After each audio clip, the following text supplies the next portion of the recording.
Toplije vrijeme u proljeće je pokrenulo vegetaciju na bobičastom voću. Nasadi maline i kupine uveliko su počeli da mijenjaju boju i da se zelene.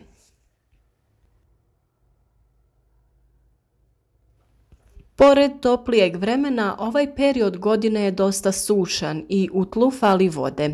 Biljka u takvim situacijama doživi stres i potrebno je odraditi neke radnje da bi biljkama pomogli da savlada taj period.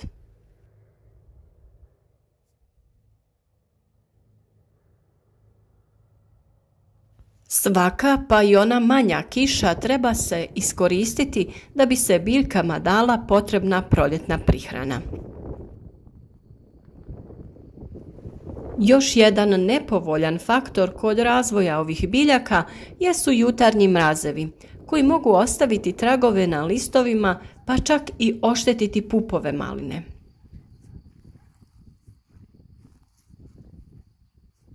Mladi izdanci maline su uveliko počeli izlaziti iz zemlje i potrebno ih je odstraniti. To radimo jer su nam ti izdanci trenutno nepotrebni. Smetaju nam za vrijeme berbe, zbog velike gustoće mogu uzrokovati bolesti, a pored svega toga uzimaju hranjive tvari iz tla koji su neophodni za kvalitetan razvoj rodnih grana maline. Sve te mlade izdanke ćemo odstraniti, a uz to prekopati ćemo tlo da bi se riješili korova.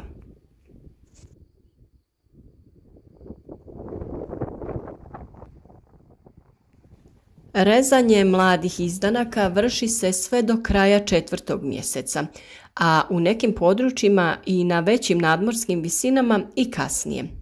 Nakon prvog odstranjivanja mladih izdanaka krenuti će rasti novi izdanci koje po potrebi treba prorijediti ili, ako je situacija sa vremenskim uslovima povoljna, potpuno odstraniti.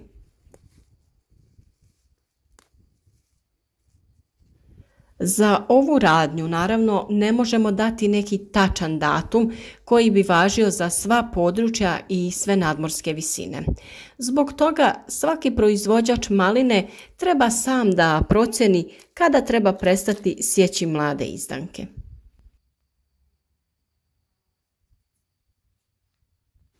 Ova radnja se odnosi samo za dvogodišnje sorte poput maline Vilamet, Miker, Fertodi i sličnih, dok se kod kasne maline poput Polke mladi izdanci ostavljaju da rastu, a po potrebi se prorjeđuju na broj dovoljan za dobre prinose.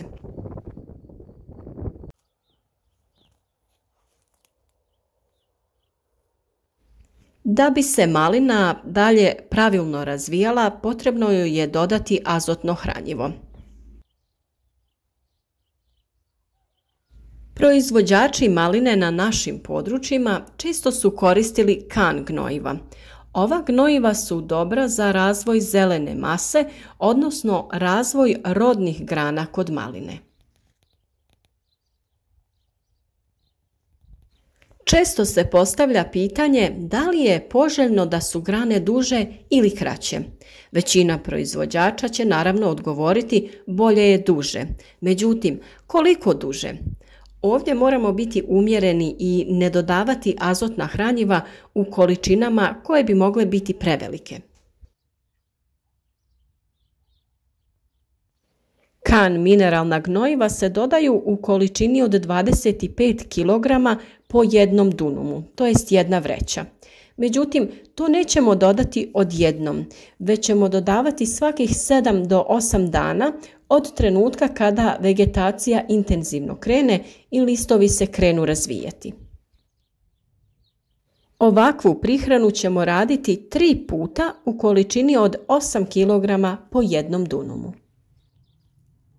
Naravno, da bi to hranjivo bilo dostupno biljci, mora se rastopiti, pa je potrebno gnojivo baciti prije kiše ili kada je tlo dosta mokro, a najbolje bi bilo rasuti ga oko panja maline te lagano prekriti zemljom. Nakon što su mladi izdanci srezani i dodano hranjivo, maline možemo zagrnuti tankim slojem zemlje. Ovo je dobro uraditi na zemljištima gdje se korijen razvija plitko i gdje tlo lako zasuši.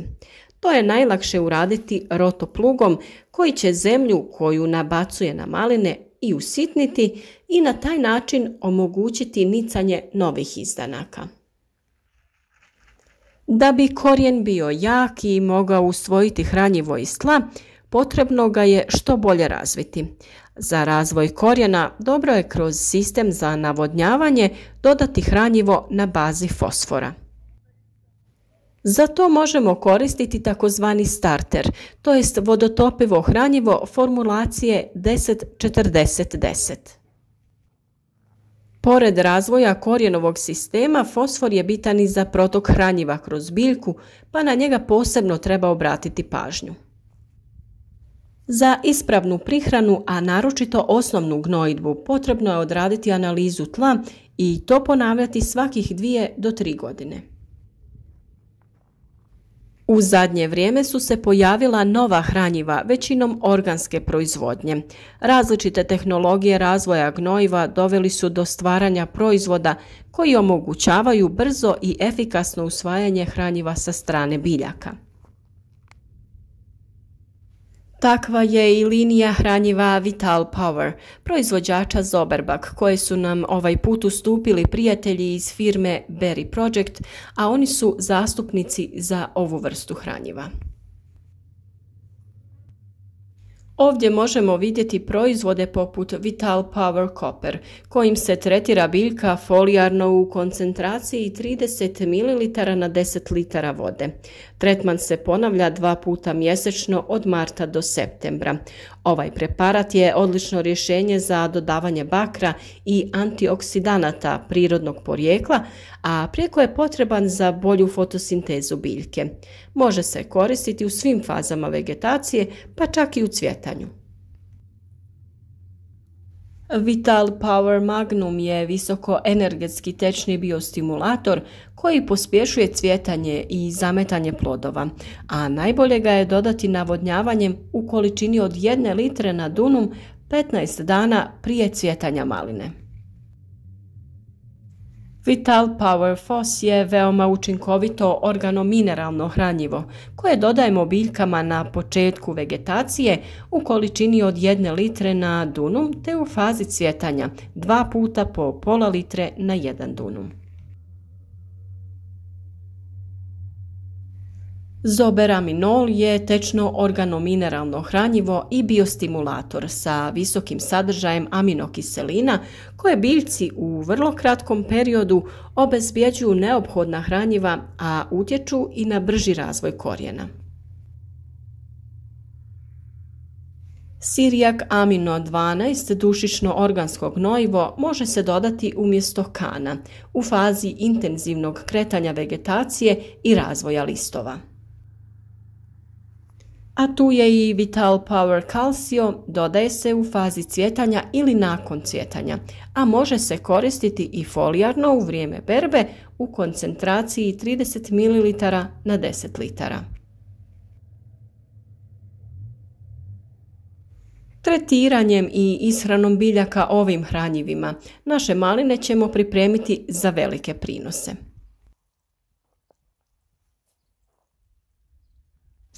Za uništavanje korova može se primijeniti frezanje međurednog prostora.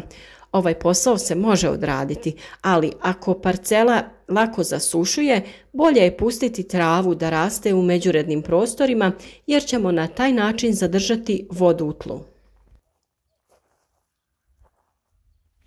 Dužina grana u ovom periodu svakodnevno je sve veća i potrebno je pripremiti se za prvi tretman zaštite. Zaštitu ćemo raditi od gljivičnih oboljenja korištenjem nekog od fungicida, a za to preporučujemo Ortiva-Top. Pored toga potrebna je i zaštita od insekata, pa se za ovu namjenu može iskoristiti preparat Karatezeon. Ovaj preparat uništit će insekte poput lisnih ušiju i gusjenica, koji prave štetu na biljkama.